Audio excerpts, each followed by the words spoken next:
자, 이제 우리 교재에 없는데 제가 부가가치세 계산 구조에 대해서 여러분한테 설명을 좀 드릴게요.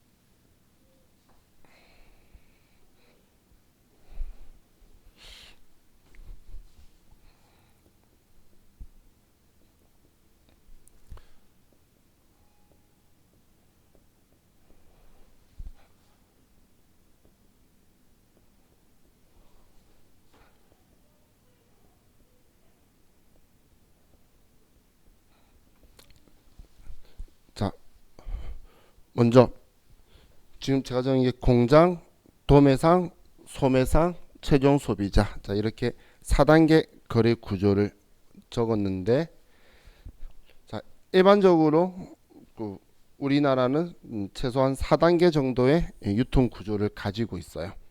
자, 예를 들면 우리 공장에서 옷을 만들면 공장에서 그러면 우리 도매상에서 동대문 같은 곳에서 공장에서 물건을 떼가지고 갈 거고, 그러면 우리 강남 지하상가 같은 곳에서 이제 도매상 동대문에서 물건 사와서 최종 소비자인 우리들이 이 물건을 사서 쓰는 그런 형식의 구조가 되어 있죠. 자, 그럼 이런 구조에서 이 공장이 도매상에게 물건을 판다고 볼 건데, 사실 공장도 옷을 만들기 위해서 그 천이라든지 이런 것들을 이제 사와 가지고 만들 텐데, 근데 그렇게 계속 앞단계로 가게 되면 뭐 우리 목가시까지 계속 가야 되겠죠. 그렇기 때문에 우리는 공장은 그냥 공짜로 생긴 물건을 가지고 이제 판다라고 가정을 해서 이 구조를 좀 보도록 할게요. 자, 그럼 공장이 도매상에게 물건을 팔아요. 그럼 우리가 회계에서는 우리 회사가 만든 물건을 팔면 뭐 제품 매출이다라고 하는데, 우리 세법에서는 부가가치세법에서는 재산적 가치가 있는 유체물, 무체물, 뭐 형체 유무를 따지지 않고 재산적 가치가 있는 걸 우리는 재화라고 표현할 거예요. 그럼 이 재화를 우리가 파는 행동을 공급했다라고 할 거고, 사는 걸 공급받는다고 할 거예요. 그럼 우리가 똑같은 표현은 아니지만 회계상의 제품 매출을 부가가치세법 표현대로 하면 얘를 재화의 공급이다라고 표현을 할 거예요. 그럼 재화의 공급이라는 표현은 여러분들이 그냥 제품 매출처럼 물건 팔았구나라고 그냥 생각하시면 돼요. 그럼 이 공장이 물건을 파는데, 물건을 팔면서 마진을 VA 밸류 에디드를 1,000원을 남기고 싶다라고 볼게요. 공장이 1,000원의 마진을 남기고 싶은 거예요. 자, 그럼 이 공장이 공짜로 생긴 물건인데 이걸 팔아서 1,000원을 남기겠다라고 하면 그러면 그냥 1,000원에 팔면 되겠죠. 그렇기 때문에 공장은 도매상한테 1,000원을 받고 물건을 판매를 할 거예요. 1,000원을 받고. 그런데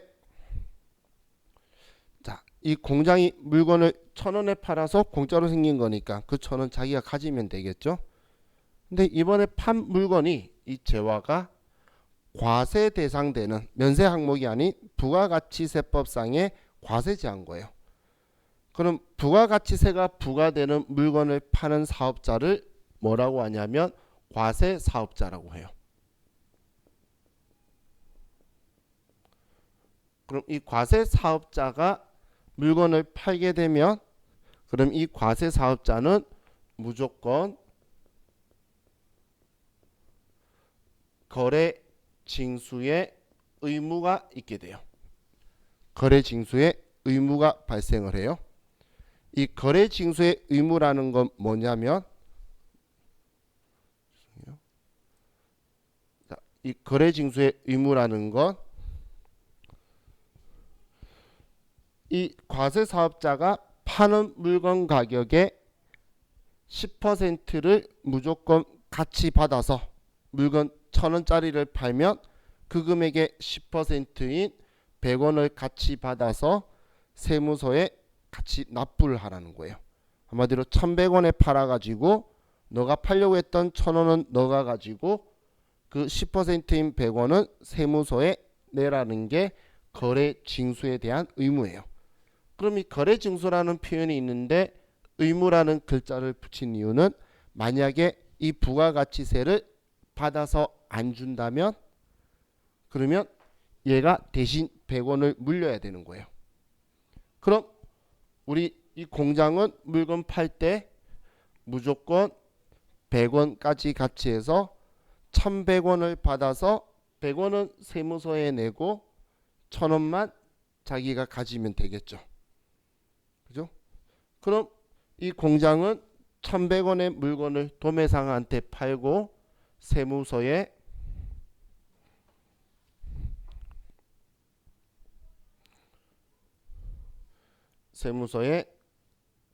세금 100원을 납부를 할 거라는 거예요. 세무서로 100원을 내게 되겠죠.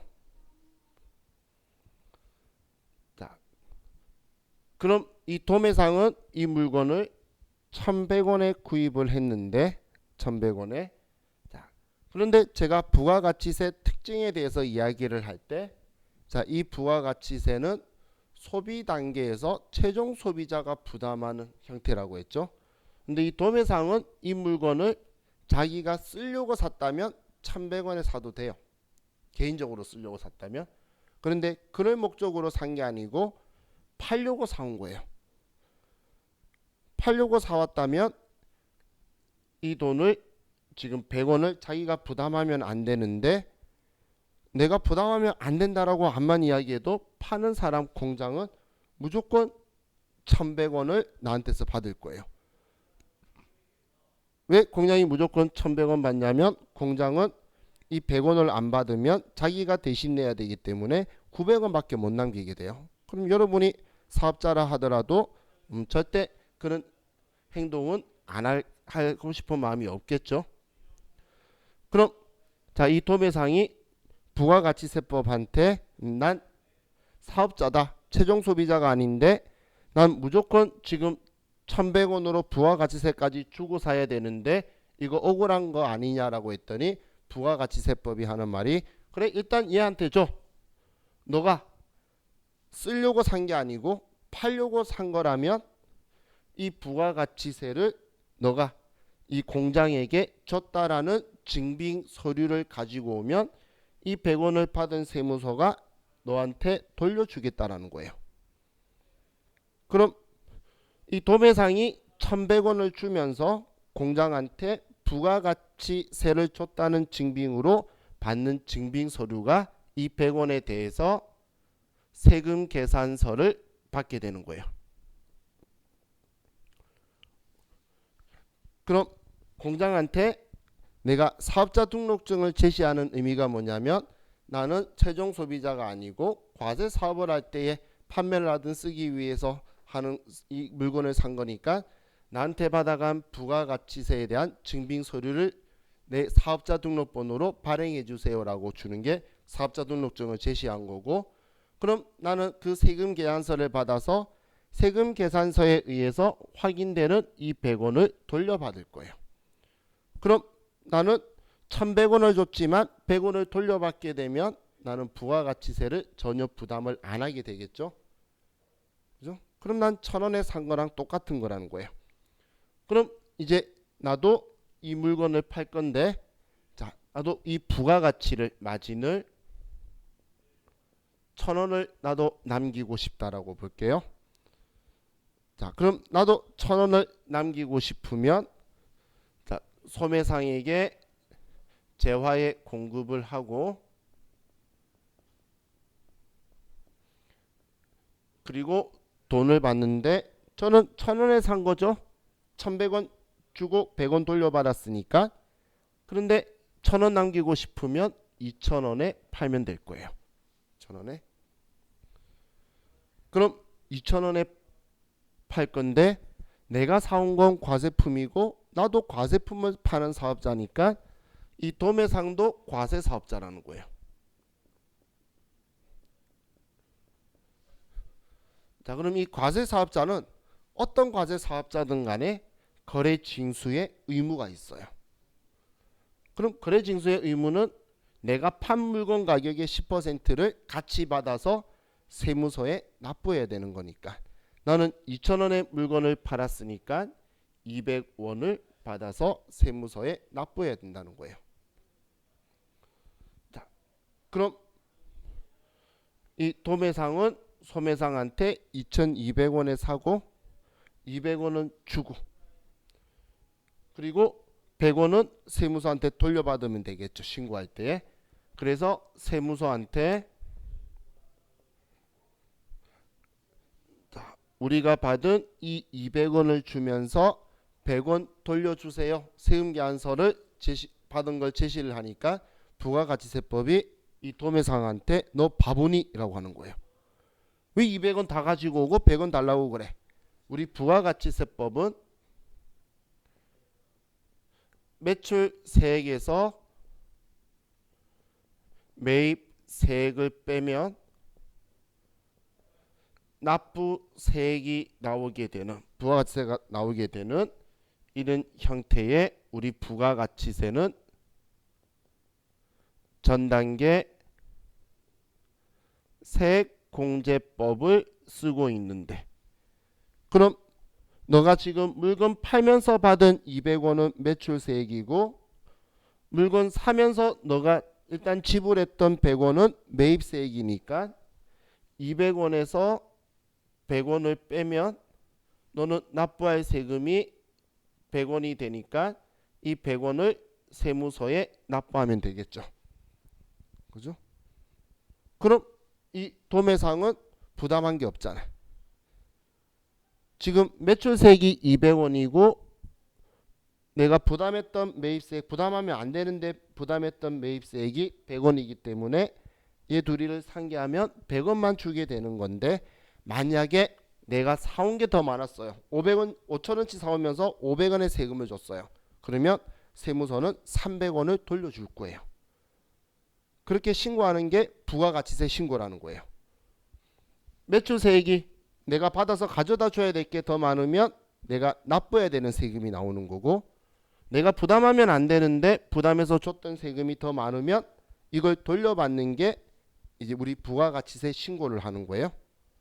자, 그럼 이 도매상은 이제 소매상한테 2,200원 팔고 200원은 세무서에 내고 2,000원을 남겼어요. 자, 그럼 소매상도 얘도 사업자잖아. 얘도 사업자니까 2,200원에 샀지만 200원 부담하면 안 되죠. 그럼 얘도 나 사업자야. 사업자 등록증을 제시하니까 그래 너가 알아서 찾아가든 말든 그건 세무서랑 너가 알아서 해라는 거예요. 이 부가가치세법의 제일 중요한 특징 중에 하나가 뭐냐면 물건 파는 사람은 사는 사람이 누군지 신경 안 쓰고 일단 부가가치세를 받아서 세무서에 줘요. 그럼 그걸 사는 사람이 알아서 부담하면 안 되면 세무서에 돌려받고 돌려받는 상황이 아닌 우리 같은 일반 개인이면 그 돈 내고 끝나는 거예요. 그럼 얘도 세금 계산서에 의해 확인되는 200원을 돌려받겠죠. 자, 앞으로 제가 세금 계산서가 글자가 너무 길어요. 그래서 텍스 인보이스 약자로 해서 TI라고 쓸게요. 세금 계산서를. 자, 그럼 세금 계산서에 의해서 확인되는 이 200원을 세무서에 납부할 거예요. 자, 그럼 이 소매상은 그럼 세금 계산서에 의해 확인되는 200원을 돌려받을 거니까 2,000원을 남기는 거와 똑같은 효과가 나오게 2,000원에 산 거와 똑같은 효과죠. 그럼 이 소매상도 2,000원에 샀는데 이 소매상도 마진을 1,000원을 남기고 싶은 거예요. 그럼 최종 소비자에게 재화에 공급을 하고 자, 물건을 이제 팔면서 3,000원에 물건을 팔게 되면 1,000원의 부가가치를 남기게 되겠죠. 그럼 이 소매상은 얘도 과세품을 파는 거니까 과세 사업자인데, 이 과세 사업자는 사는 사람이 누구든지 간에 무조건 부가가치세를 거래 징수해야 되는 의무가 있다는 거예요. 그럼 얘가 국가나 지방자치단체나 면세사업자나 그 누구라 하더라도 무조건 우리는 물건 사는 사람이 상대가 누군지 상관없이 내가 과세사업자라면 무조건 내가 파는 물건 가격의 10%를 받아서 우리는 얘도 세무서에 세금을 매출세액이 300원이고 자기가 물건 사면서 부담했던 매입세 세금계산서에 의해서 확인되는 매입세액이 200원이니까 이 100원을 세무서에 납부하게 될 거예요. 자, 그럼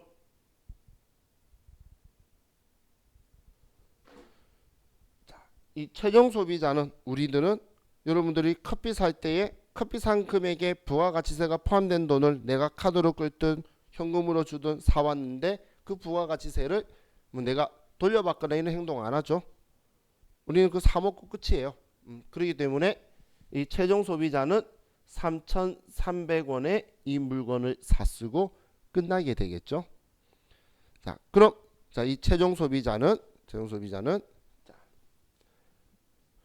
지금 이 부가가치세 300원을 부담한 사람이에요. 물건 가격은 3,000원인데 부가가치세 300원 때문에 3,300원에 주고 샀었으니까 이 최종 소비자가 우리는 부가가치세를 부담하는 이 사업자가 담세자라고 보시면 돼요. 얘가 담세자예요. 부가가치세를 부담하는 자가 담세자라고 보시면 돼요.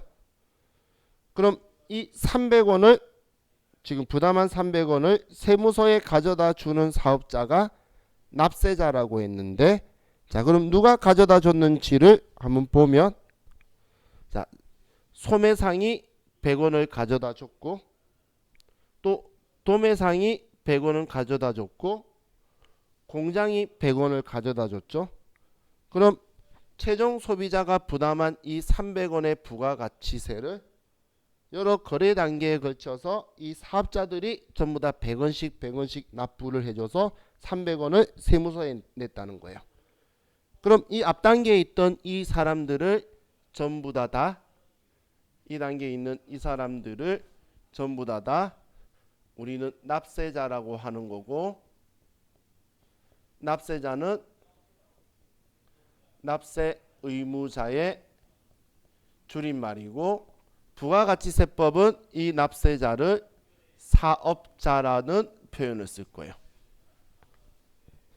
자, 납세자라는 표현은 납세 의무자의 줄임말이고, 그럼 우리 부가가치세법에서는 이 납세 의무자를 사업자라고 표현을 할 거예요.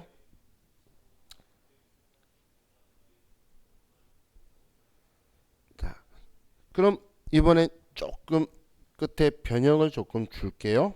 자 보시면, 자 만약에 이 소매상이 부가가치를, 자 파란색도 보이시죠? 자 부가가치를 1,000원을 누리는 게 아니고 만약에 부가가치를 3,000원을 누리고 싶었다고 볼게요.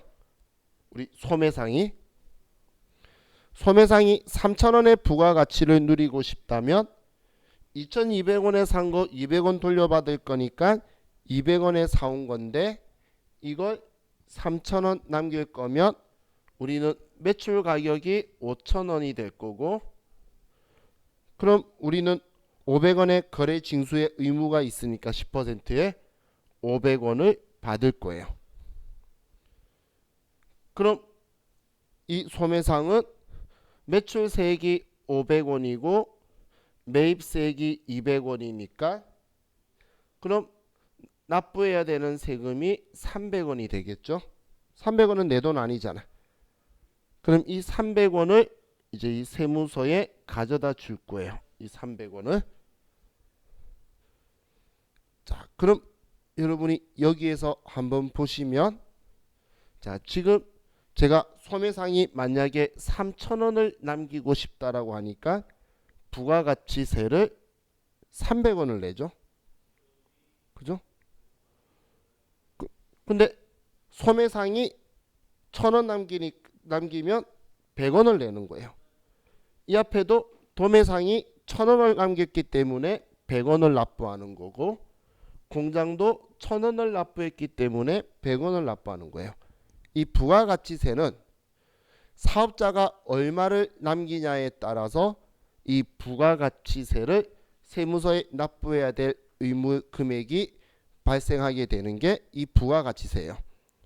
그럼 최종 소비자가 부담하는 이 부가가치세는 지금 앞에 있는 이 여러 거래 단계에서 발생하는 사업자의 마진의 10%, 얼마만큼 마진 남기냐에 따라서 최종 소비자가 부담하는 세금이 나오게 되는데, 그 여러 거래 단계에서 부가가치세가 창출되기 때문에 다단계 거래세라고 표현을 하는 거예요.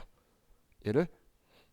그럼 우리 이 앞에 그 소비용 부가가치세에서 이야기했던 게 이거예요. 최종 소비자가 부담하는 이 돈들 있죠. 이 돈들이 이 앞단계에 발생한 사람들의 이 부가가치에 합계하고 일치하다는 이야기예요.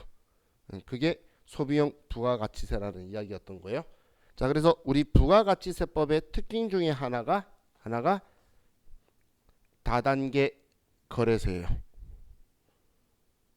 여러 거래 단계에서 우리가 발생하는 세금이다라는 거예요. 다단계 거래세예요. 우리 피라미드 말고 그냥 다단계 거래세라고 보시면 돼요. 자, 그럼 지금 최종 소비자를 제외한 이 앞단계에 있는 사람들이, 사업자들이 부가가치세 부담한 거 있나요? 단돈 1원도 부가가치세를 부담한 사업자는 없죠. 전부 다 자기가 남기고 싶은 마진을 남기는 거예요. 자, 이것 때문에 나중에 여러분들이 이렇게 생각하셔야 돼요. 여러분이 회사를 갔는데 사장님이 부가가치세 내는 게 아깝대. 전 제 상식으로는 이해할 수 없는 사람이에요. 자기 돈이 아닌데, 그죠? 자기 돈이 아닌데 왜 그걸 내는 걸 아까워해?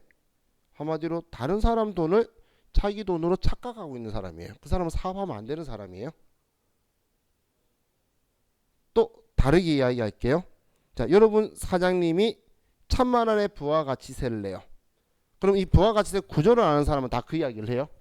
1,000만 원 내야 돼서 너무 많대. 그럼 마음속에 전부 다 뭐라고 말하냐면, 자기가 가진 부가가치의 10% 내니까 너 1억 벌었네 라고 생각하는 거예요. 부가가치 구조는 단순하게 되어 있기 때문에 사업자가 가지는 마진, 그 부가가치의 10%를 세금으로 내는 방식이 부가가치세라는 제도다라고 보시면 돼요. 자, 그럼 왜 이 세금 이름이 부가가치세라고 만들어졌는지 이해가시죠? 소비자를 기준이 아니고 이걸 세무서에 내야 되는 납세자를 기준으로 만들어졌기 때문에 이런 이름이 붙었다라고 생각하시면 돼요. 자, 이게 우리 부가가치세의 이제 계산 기본 구조고, 자, 이제 89페이지로 가서 자, 납세 의무자부터 또 보도록 합시다.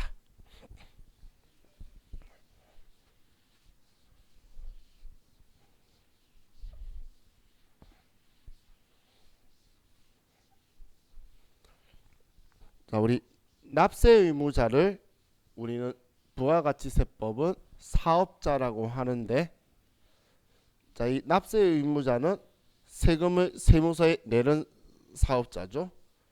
그럼 재산적 가치가 있는 유체물, 무체물을 우리는 재화라고 하고 그래서 우리 교재에 먼저 재화의 공급, 그런데 및 용역의 공급이라고 적혀 있죠.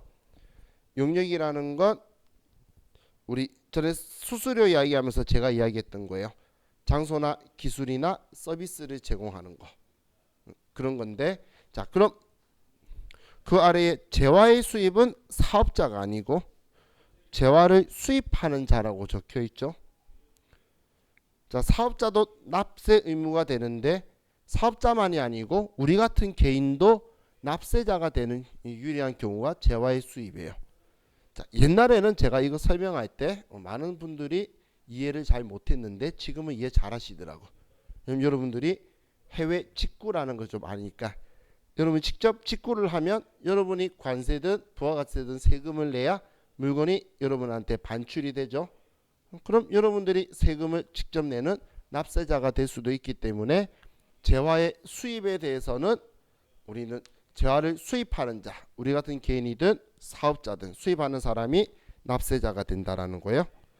자, 그럼 이 사업자가 되기 위한 요건은 자, 첫 번째가 우리 재화 또는 용역의 공급이라 적혀 있는데 그 아래 보시면 과세되는 대상 재화나 용역을 공급하는 자가 첫 번째 사업자의 요건이에요. 그럼 과세 대상 재화 용역이 뭐냐면 면세품 빼고 면세품만 판매하면 안 되고 면세품 빼고 그 외 나머지 물건을 한 개라도 팔면 그건 우리는 과세 사업을 하고 있는 사람으로 볼 수 있는 거고, 근데 이걸 자 우리 책에 안 적혀 있는데 계속적 반복적으로 공급해야 돼요. 어쩌다 한 번 파는 게 아니고 여러분이 장난감을 샀는데 인형을 샀는데 이쁘게 잘 보존 사용하고 있다가 이걸 팔아요. 그럼 여러분이 중고나라 같은 곳에서 이 물건을 파는데 누가 사겠다고 해서 오케이라고 했다가 물건 팔면서 부가가치세 별도인데요 라고 하면 그 중고나라에서 산 사람이 절 미친놈으로 보겠죠. 왜냐면 나는 사업자 계속적 반복적 하는 사람이 아니라는 거예요. 근데 여러분이 만약에 전자레인지 중고가 한 게 필요한 거예요.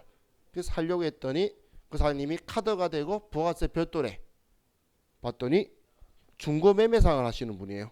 그렇다면 여러분들은 그럴 수 있겠구나 라고 인지를 하죠. 한마디로 계속적 반복적으로 판매하는 사람이 부가가치세를 받을 수 있는 사업자의 요건을 갖추고 있다는 걸 여러분이 인지하고 있다는 거예요. 자, 그리고 이제 영리 목적 유무는 불문. 자, 얘는 여러분들이 기억을 해두세요. 영리 목적 유무를 불문한다라는 건 영리 목적에 상관없이 과세 대상 되는 재화를 팔면 무조건 부가가치세를 받아서 세무서에 납부해야 돼요. 국가가 과자를 팔든 비영리 단체가 뭐 볼펜을 팔든 뭘 팔든 부가가치세를 받아서 세무서에 납부하는 거예요.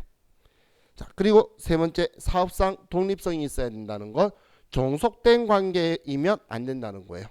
여러분들이 자동차 딜러한테 자동차를 사요. 그럼 자동차 딜러에게 자동차를 사는데 이 자동차는 과세품이니까 우리가 부가가치세를 줘야 되겠죠. 주는데 그 부가가치세를 그 딜러가 받아서 세무서에 내는 게 아니고 그 딜러가 속해져 있는 그 자동차 회사가 받아서 독립적인 존재가 받아서 납부하는 거죠. 그럼 그런 종속관계가 아닌 만약에 우리가 물건을 샀는데 그 물건 파신 분이 개인 사업자예요. 그분은 독립적인 세법상의 존재이기 때문에 그분이 받아서 납부한다라는 거예요. 이게 사업상 독립성을 갖춰야 된다라는 건데 앞에 사업자의 분류를 가지고 보면 사업자는 크게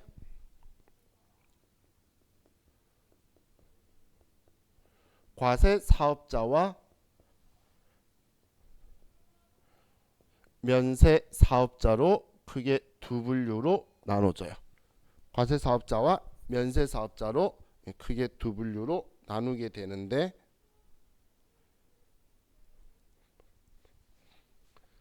자, 과세 사업자를 보기 전에 면세 사업자를 먼저 들여다보면 이 면세 사업자는 부가가치세법상의 부가가치세를 면제한다는 면세품만 판매하는 사업자예요.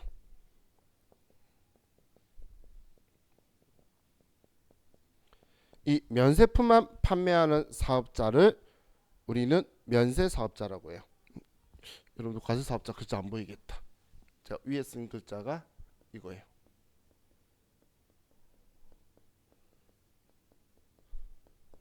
자, 과세 사업자라고 썼던 거예요.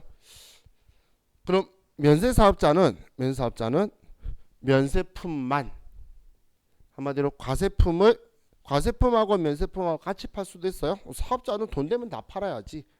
뭐 과세품 면세품 따지고 있어. 뭐 전부 다 팔 건데 근데 사업자 중에서 면세품만 파는 사업자도 있다는 거예요. 그 사업자를 우리는 면세사업자라고 하고, 과세품만 팔거나 과세품, 면세품 같이 팔거나 그런 사람들은 전부 다 과세사업자라고 해요. 그럼 이 과세사업자는 또 둘로 나눠지는데, 자, 이 과세사업자는 우리 간이과세자와 그리고 일반 과세자로 나눠지게 돼요. 자, 간이과세자와 일반 과세자로 둘로 나누는 기준은, 자, 현행 내년 2월달까지는 우리 똑같은 이 세법 갈 거예요. 자, 이 기준은 얘는 연 매출액 4,800만 원 미만인 사업자. 그럼 연 매출액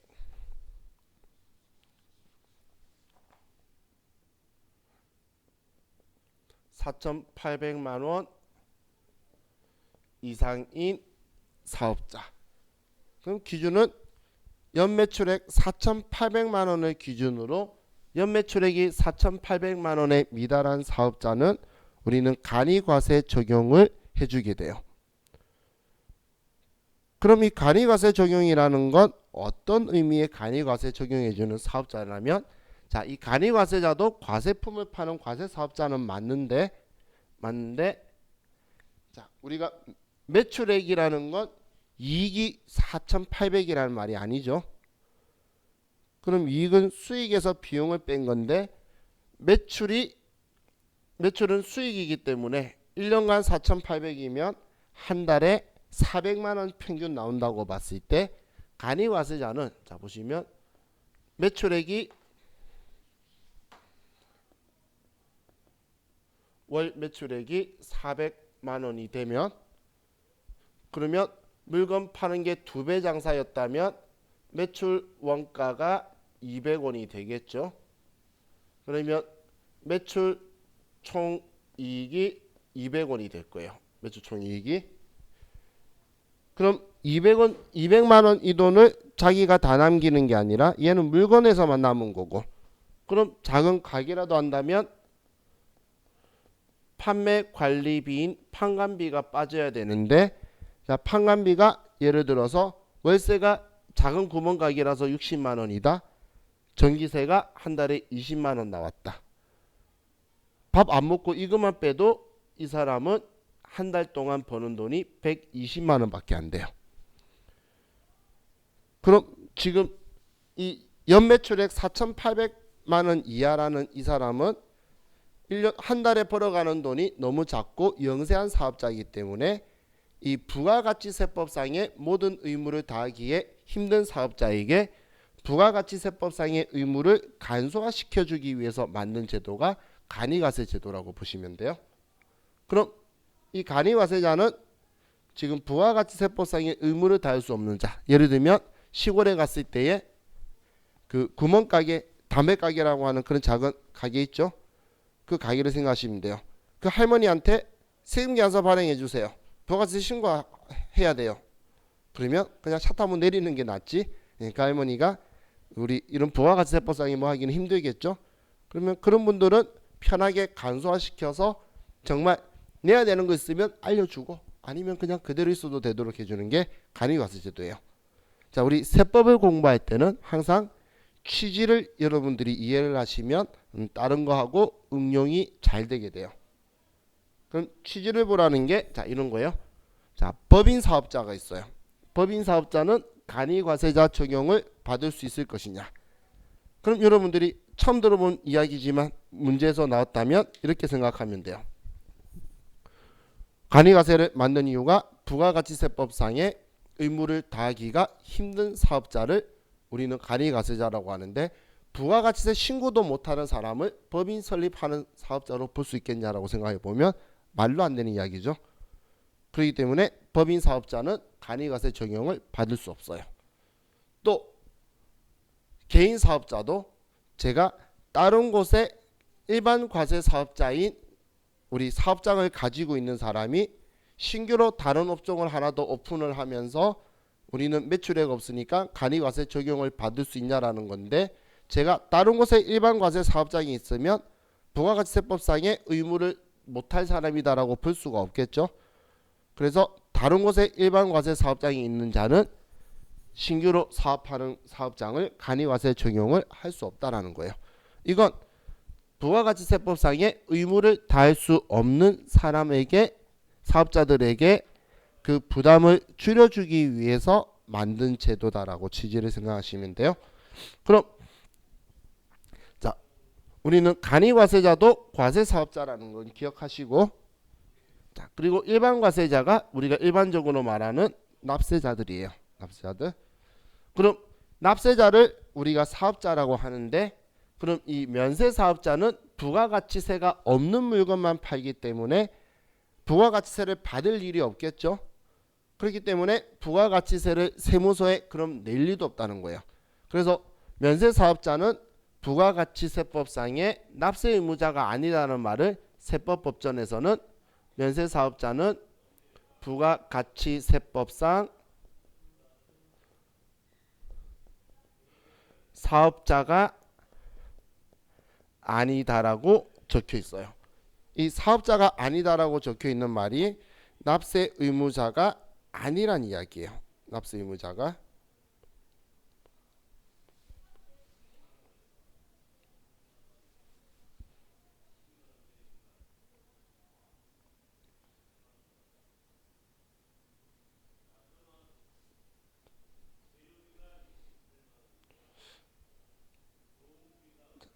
여러분한테 이상한 스팸 문자 지금 가고 있지 않나요? 우리 학원에서 컴마이브 한다고? 그런 거 안 오나요?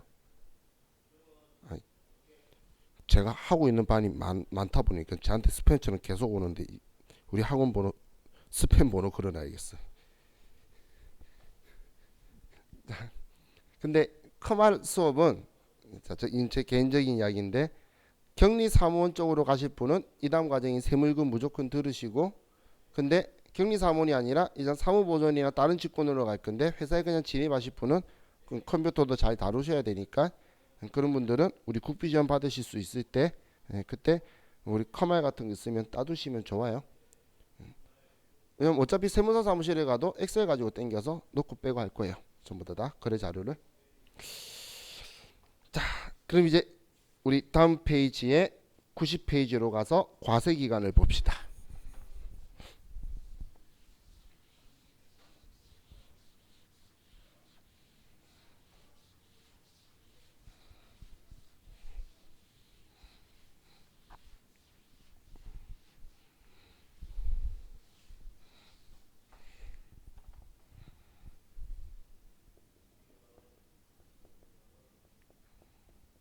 자, 이 과세기간이라는 것, 이제 부가가치세 신고하고 세금을 내고 뭐 이렇게 할 건데, 언제부터 언제까지를 우리가 납부하고 신고해야 되는지 이제 그 기준을 잡아줄 건데, 자, 이 과세기간은 부가가치세법은 1년에 4번이 아니고 2번이에요.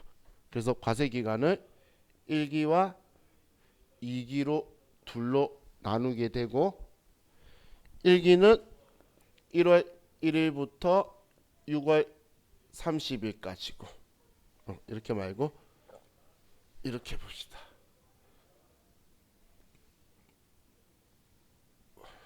여기는 1월 1일부터 6월 30일까지고, 2기는 7월 1일부터 12월 31일까지가 우리 과세기간이에요.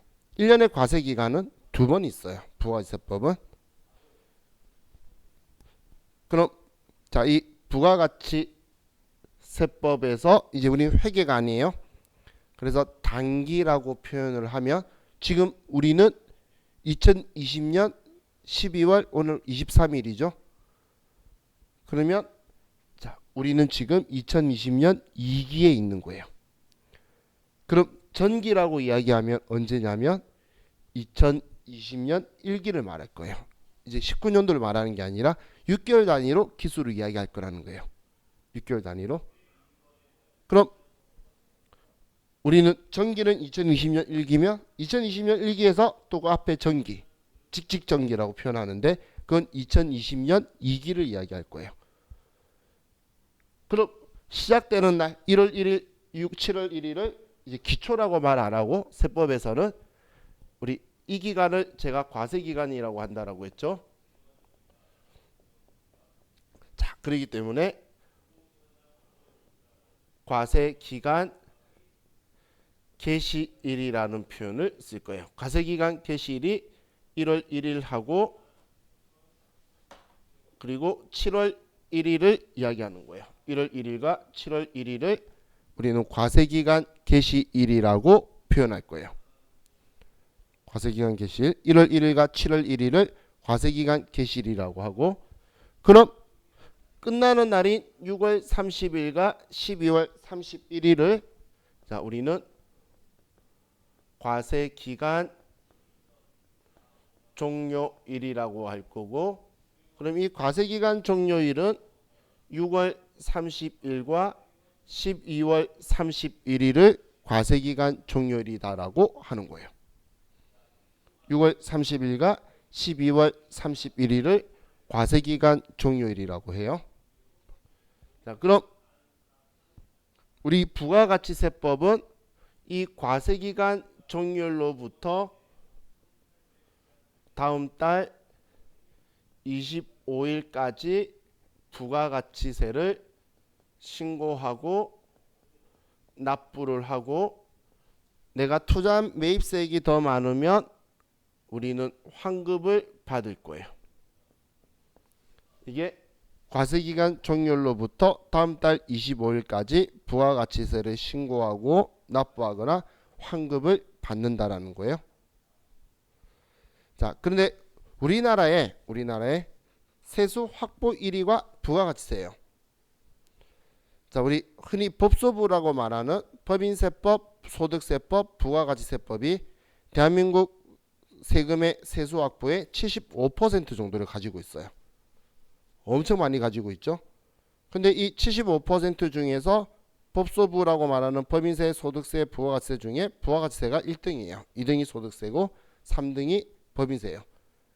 그럼 국가는 이렇게 많은 비중을 가지고 있는 세금을 빨리 징수를 하고 싶겠죠. 빨리 받고 싶은 거예요. 그리고 과세관청의 업무도 너무 많기 때문에 이걸 분산시키고 싶어서 납부 최대한 빨리 걷고 싶어서 임시적인 기간을 만들어요. 중간에. 이 중간에 3월 31일 그리고 9월 30일자를 만들어서 이 기간을 뭐라고 하냐면 예정 신고 기간이라는 기간을 만드는 거예요. 예정 신고 기간이라는 임시적인 기간을 만들어요. 임시적인 기간. 그럼 우리는 날짜적인 의미로 3월 31일, 9월 31일 뭐라고 하냐면 예정 신고 기간 종료일이라고 표현을 해요. 예정 신고 기간 종료일. 이 예정 신고 기간 종료일이 3월 31일, 9월 30일인 거예요. 그럼 부가가치세법은 예정 신고 기간 종료일로부터 다음 달 25일까지 이 부가가치세를 신고하고 납부를 하는데 이 기간에는 세금을 빨리 받고 싶어서 하는 거기 때문에 환급은 안 해줄 거예요. 예정 신고를 할 때는 환급만 안 해주고 세금만 받아갈 거예요. 왜냐하면 세금 받기 위해서 만든 기간이기 때문에.